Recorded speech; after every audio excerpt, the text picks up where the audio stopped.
Last man standing. The dying sun spotlighted the beauty he would lose so very soon. The only human form to be seen was the shadow that followed him in the scorching of sunlight, creating ghost images on the walls of the decaying buildings. He could now wander there in total freedom.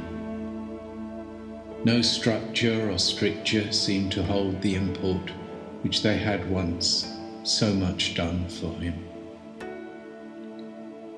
All that reverence for what they represented had been poisoned fruit, seeded by grand ideas of self-worth. Grand ideas he had had of himself and so many others whose influence had been brought to bear so disastrously on the planet and every creature that shared it. Selfish egos worked overtime to the detriment of life's true worth.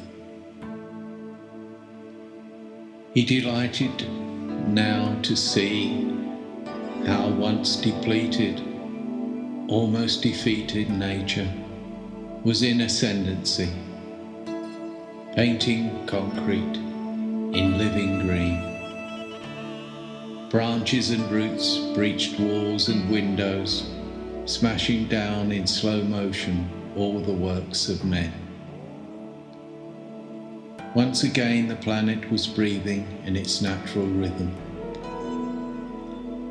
Nature's eternal internal progression was being restored. He pondered whether any of the previous recent generations of humankind could have existed at that reasoned pace. They had become so out of step with the world from which they had evolved. He was certain they could have not. He felt the glorious fulfillment of finally feeling alone, truly alone. Yet he felt part of so much more. He truly hoped that none of the others had survived, and that he would be the last of them. The cost had been too much for life to bear. The price it had to pay. Electronic storms shocked the skies with intermittent strobe flashes.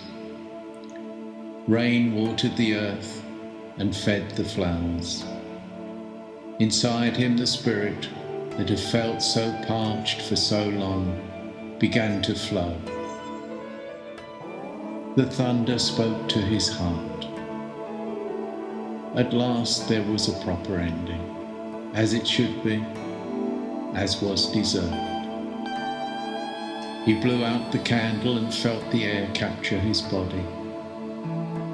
He was floating in a moment when no thought would follow another. No other's ideas would demand control of his understanding. The faded airs of fame were all gone now. The plants grew in their own complex fashion, forming a web too wide and beautiful for human consciousness to comprehend. Only the wind could examine those secrets which they would never betray. Nothing needed to win, just to live and breathe together. The joy and memories that meant so much had become crumbling shells. Splintered, they faded to illusions, tricks of the light in darkling mirrors.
graceful pattern.